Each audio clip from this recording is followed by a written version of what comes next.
Good morning, good afternoon, good evening to East Central Missouri and the world, and welcome to the James Strong Show podcast number 296. Thank you for joining us. Thank you for making us a part of your day. I appreciate it. This podcast was recorded on the evening of Monday, December the 19th, from the James Strong studio in Western St. Charles County. A Monday night podcast doesn't happen very often. Normally I do these on a Saturday, sometimes a Friday, sometimes on Monday, sometimes or Sunday. Rarely do I do them on a Monday. However, I will tell you, and I've said this before, I am the king of putting 10 pounds of stuff into the 5-pound bag.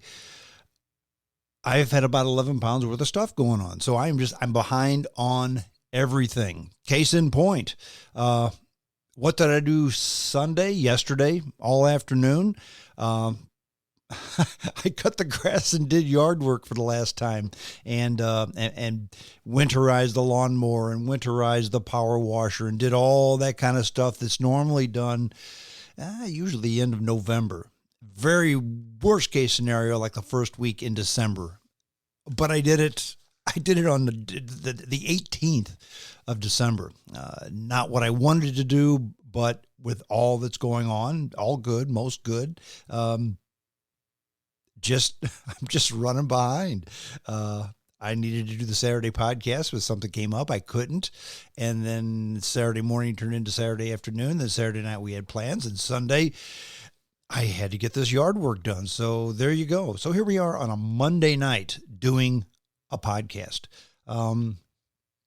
You may say, hey, your voice sounds a little different. And it probably does. Not because, I don't have a cold. I don't have anything like that going on. However, what is going on is it's the end of the day. And I've basically been running my pile since about 5:30 this morning. So if my voice sounds a little tired, that's because it is. So there you go. The topic of today's podcast, again, this is going to be another one of those podcasts where there's stuff going on in the news. And quite often, I like to bring up things that, things in the news that are a big deal, but we're not making a big deal about it. One of the stories today is, it was made a big deal, and I don't believe it is. I don't believe it is at all. And we'll talk about that as we go. But hang on for just a second, please, dear listeners. Hang on.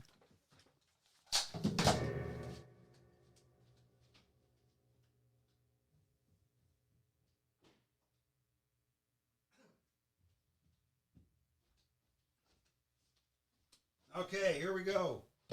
I'm back. Okay, here I am. Sorry about that. I forgot to bring the water up to the studio, and there was no way on the face of God's green earth I was going to be able to make it through a 40-minute podcast without water to wet my whistle. So now I have it. So thank you for understanding. Again, today's story, science fiction, science fact, and just the same old, same old. That's the title of today's podcast, today's essay. And we'll talk about something that may be science fiction. We'll talk about something that's maybe science fact. And then it must be Monday, so things are the same. So 3 stories in the news I will link together because they have, in some ways, a common thread. In other ways, no common thread at all, but they are just part of our everyday living. Before we do that, a couple of things. I want to give you an update for a change on the Jaguar Mark 7. I have an appointment tomorrow afternoon with the guys who are doing the paint and engine work on the car.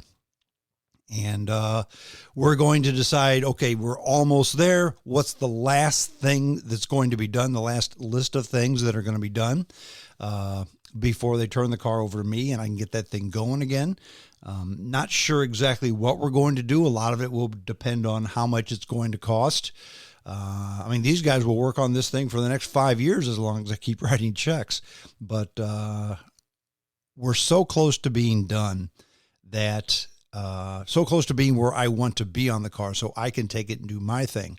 And we're also shocking over budget. So we need to decide what we're going to do, how we're going to do it, and how much it's going to cost when I walk away from there on Tuesday afternoon, tomorrow afternoon, I should have a real good idea as to when I'm going to get that car back into my shop and start making real progress.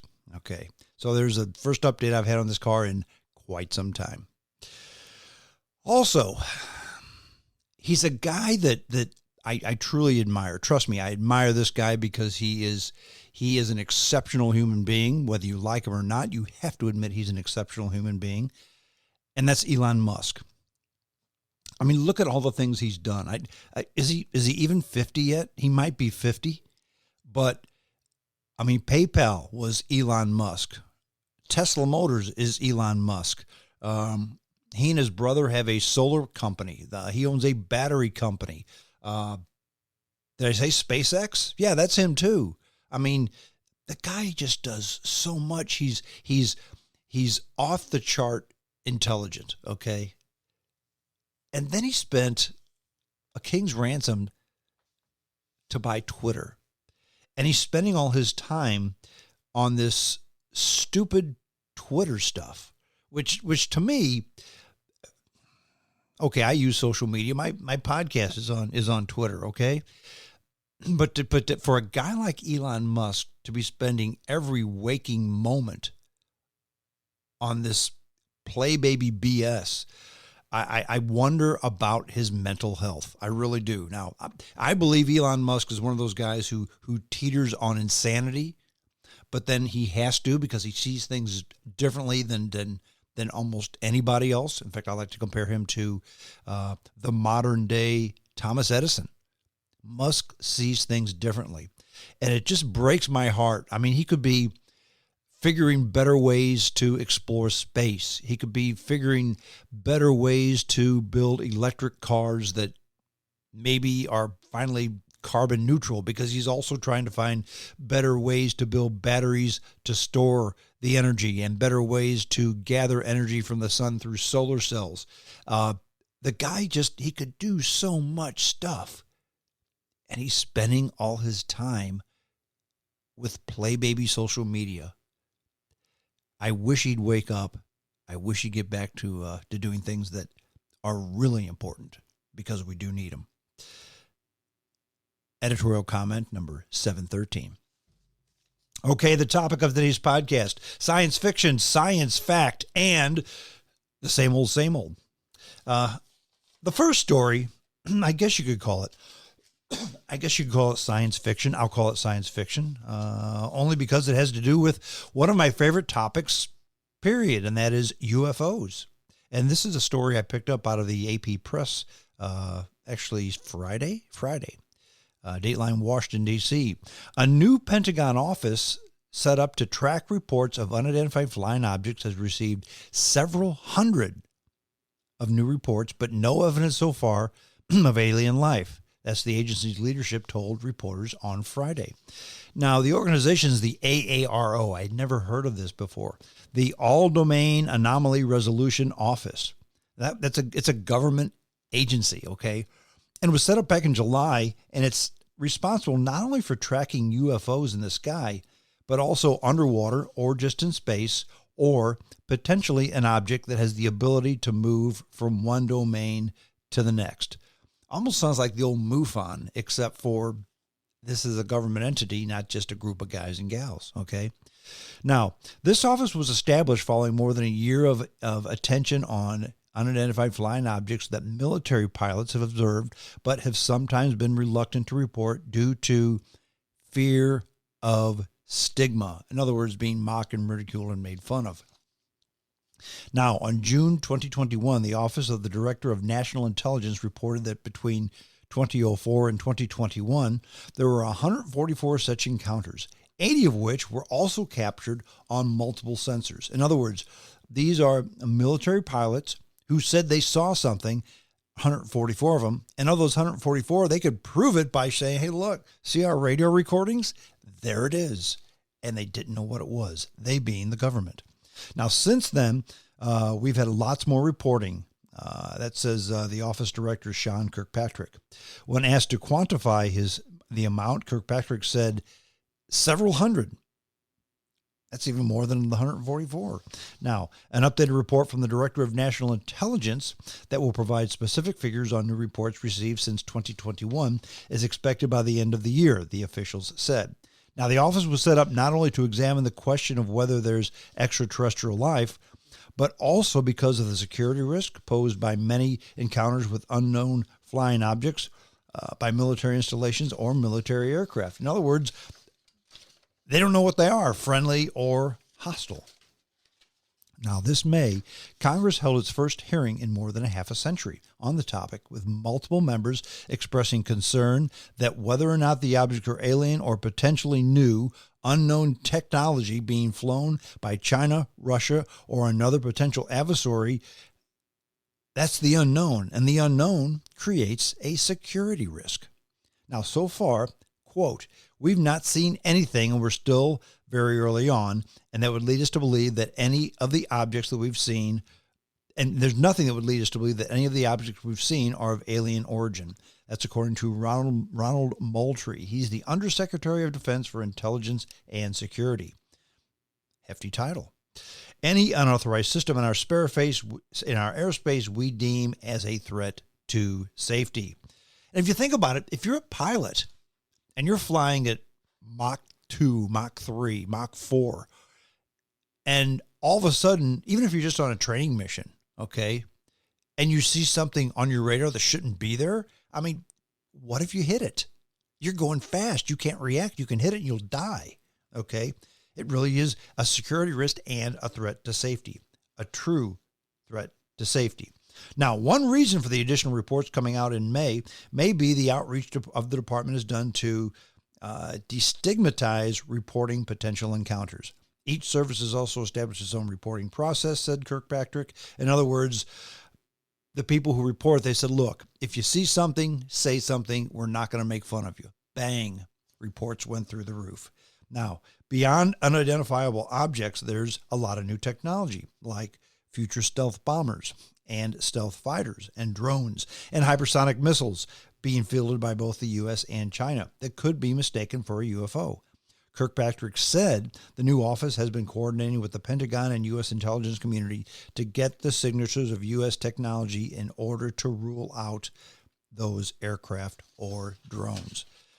So once again, they're studying more, they're finding out more, but they still don't know what they are. All they're saying is, well, right now we have no proof that they're from another planet. That's off the AP wire, folks. So you can call it science fiction, and it's only science fiction because we don't know what the fact is, okay?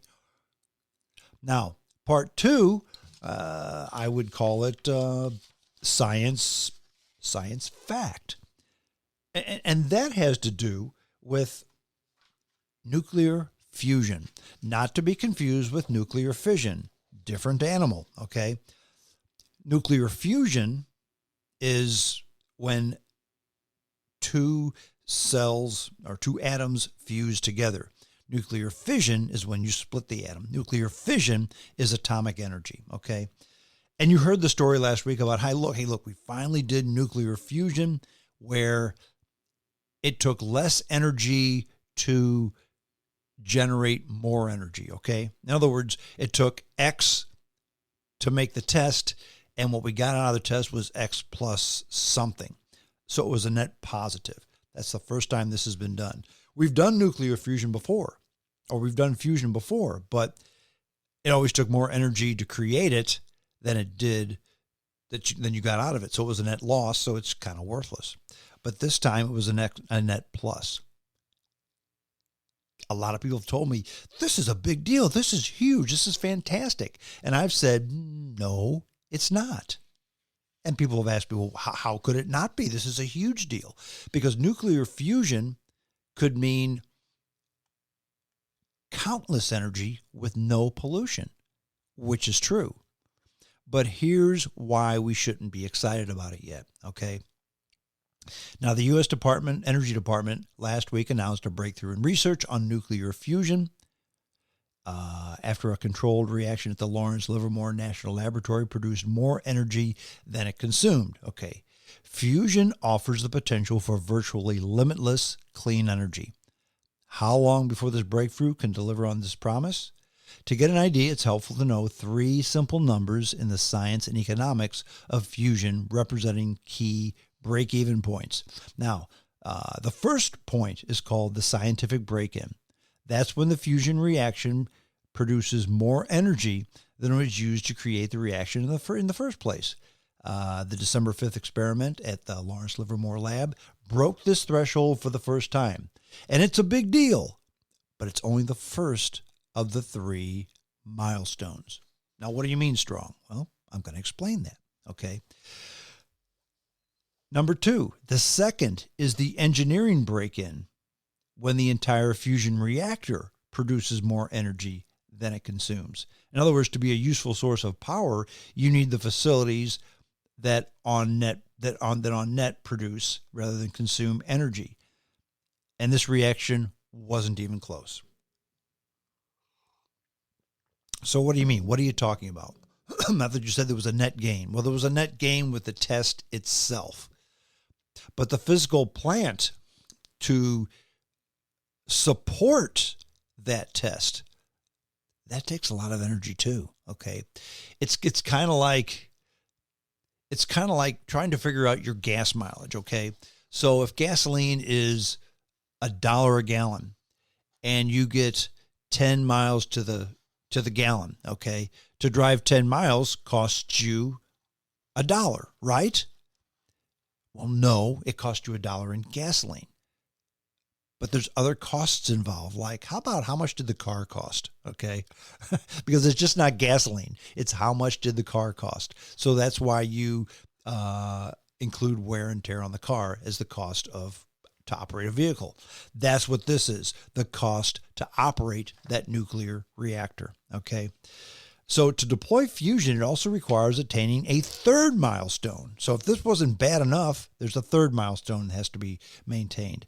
And that's known as the economical or commercial break-in. And that's when a fusion power facility is actually cost effective to operate when compared with the other power sources. So where do we stand after this news? And what do I even mean by that? What I mean by that is, okay, first you got the number one deal where it takes so much energy to create the test, and after the atoms fuse, it creates energy, and you created more energy than it took to actually perform the test. That's number one. Number two is the whole physical plant. How much did it cost? And number three is, let's just say you get the cost of the whole plant a little bit under cost. So all you have to do is invest $45 billion in this plant, and you can get enough electricity to power a town of 3,000 people. Okay, it's not economically feasible yet. That's what I mean by the third leg, okay? Now, today's nuclear power plants employ fission. That's splitting the large atom. We talked about that, unleashing energy, and it also generates long-lived radioactive waste. Fusion occurs when two atoms are heated enough to fuse, producing energy. In other words, they fuse together. Fusion is the process that powers stars, including our sun. Experiments such as the Livermore Labs seek to recreate this phenomena on Earth. It involves firing the world's most powerful laser at a tiny, nearly perfectly round, super smooth diamond capsule, and it crushes the hydrogen atoms that are inside. Now, the simple ratio is known as the Q ratio. It provides an easy and intuitive way to understand if scientists are making progress. It's energy released divided by energy used. In other words, a Q below means the reaction consumed more energy than it produced. A Q above means it produced more than it consumed. Now, the latest experiment, the scientists put in 2.05 megajoules. That's the standard of measure. 2.5 megajoules of energy, and they got 3.15 megajoules out. Q was 3.15 divided by 2.05, or 1.5. Now, Tony Rule-Stone, the nuclear energy engineer at the University of Cambridge, called this milestone the "now we know it works" step one. That's equivalent to when nuclear physicist and nuclear scientist Enrico Fermi first created the nuclear chain reaction back in 1942, ultimately leading to hundreds of fission reactors around the world that today produce 10% of the world's electricity via nuclear power. Now, if a reaction produces more heat than it consumes, you couldn't just run the experiment on repeat and create infinite energy, right? Of course not, because the practical challenges are enormous, says Mr. Rulestone. The laser would have to be fired many times a second with those perfectly little diamond capsules lined up accurately and inserted and positioned dozens of times a second. And right now that's not possible, okay? Now the bigger obstacle of the second Q value, the engineer's break-even point, I should say. The scientists believe that the recent breakthrough have been careful to clarify the specific reaction produced more energy than it consumed, but the entire reactor, not so much.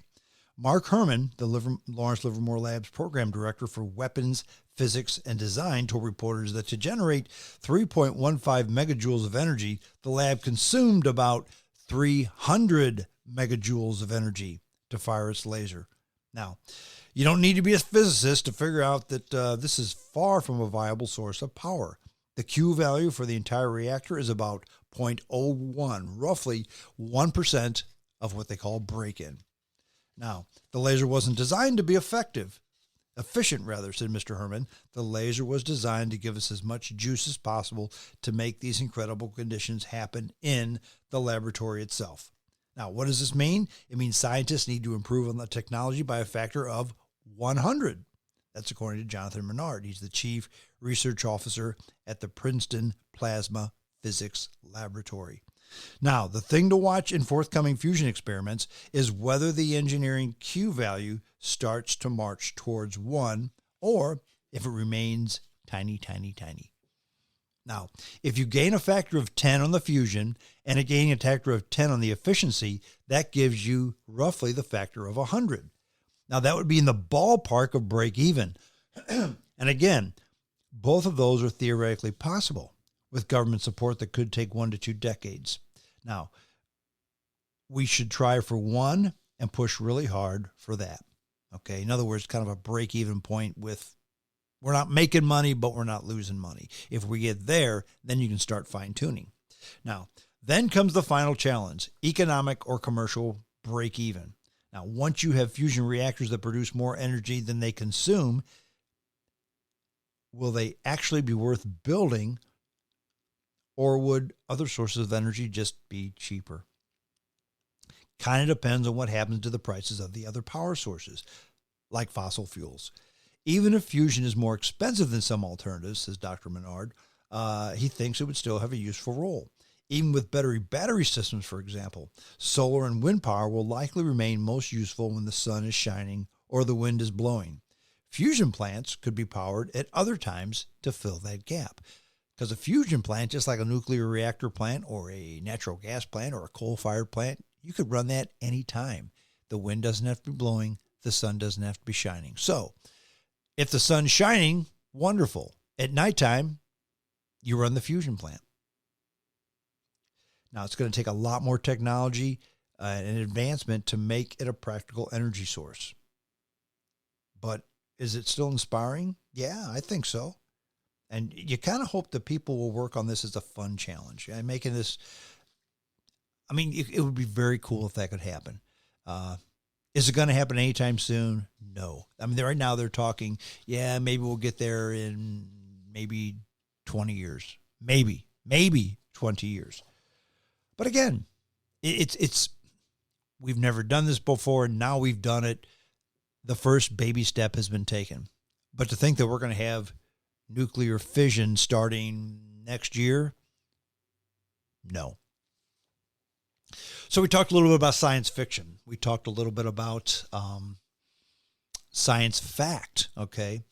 And the last thing is, this story is absolutely, positively nothing new.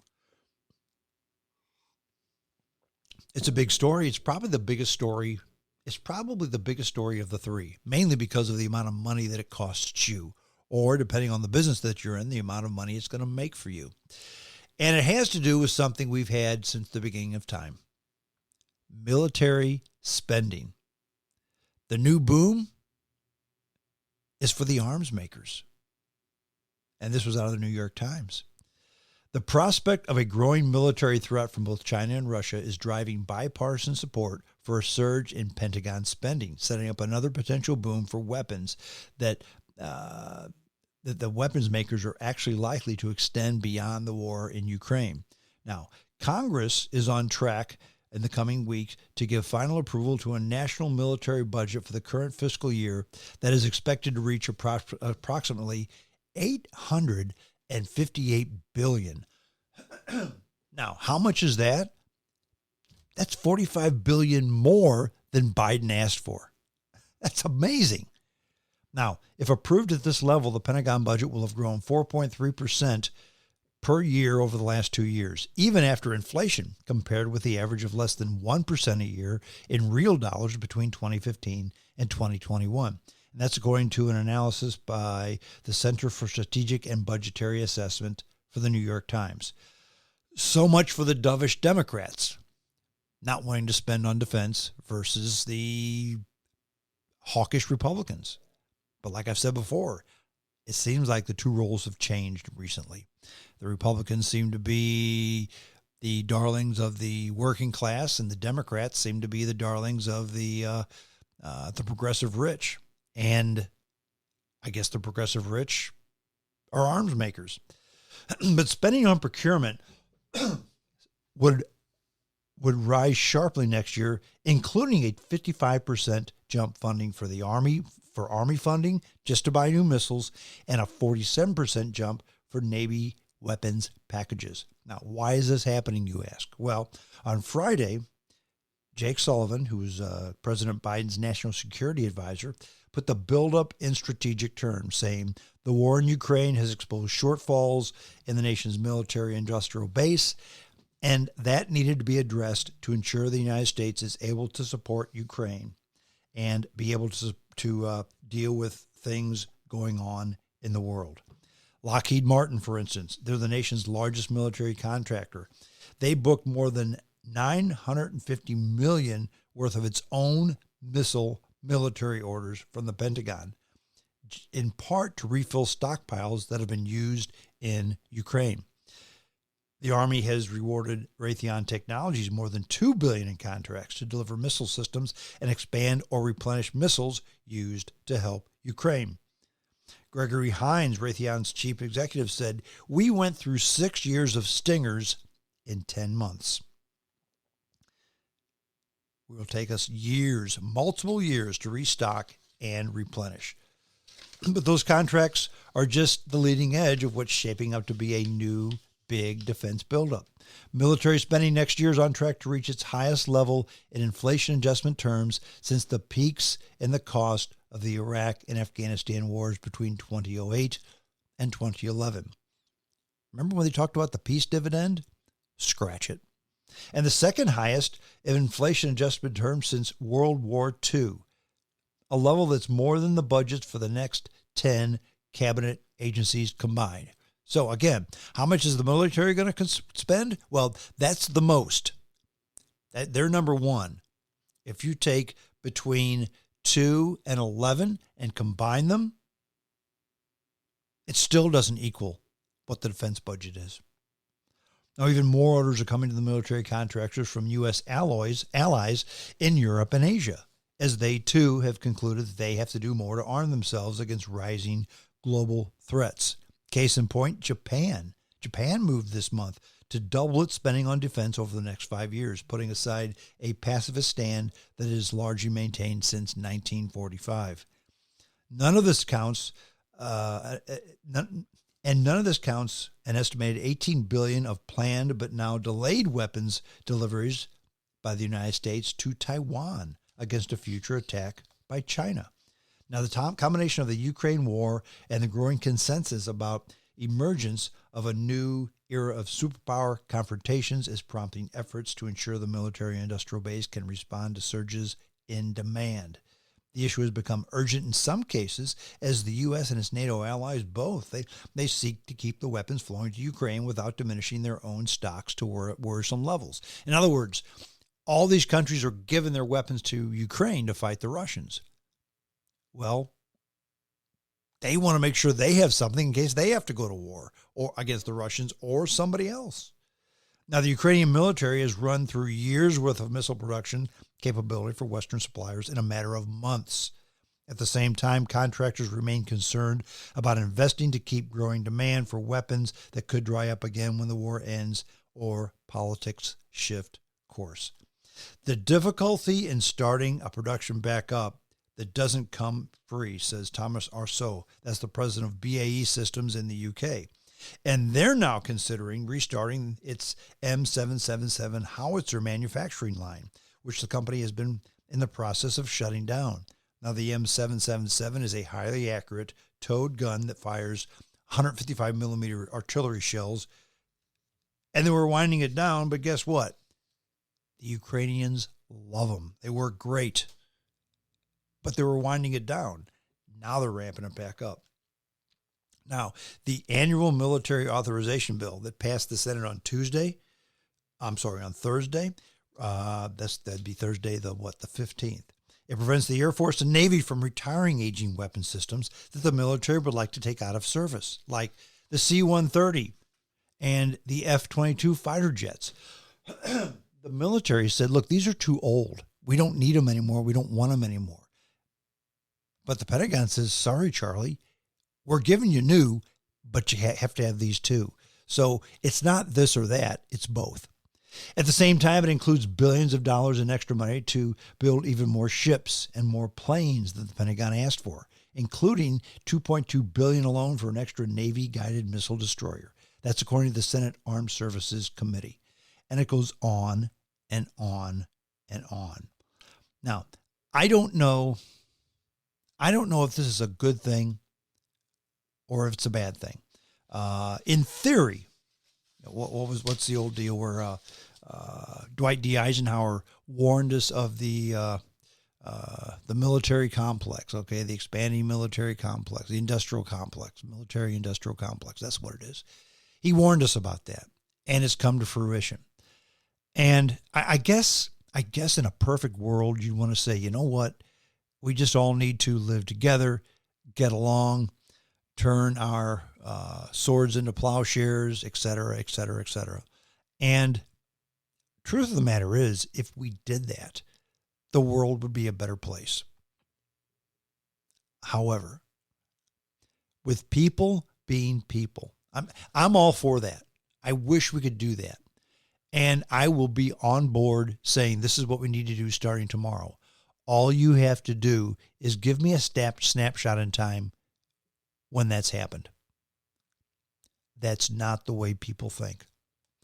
Even if you got 90% of the world's population to agree, that last 10%,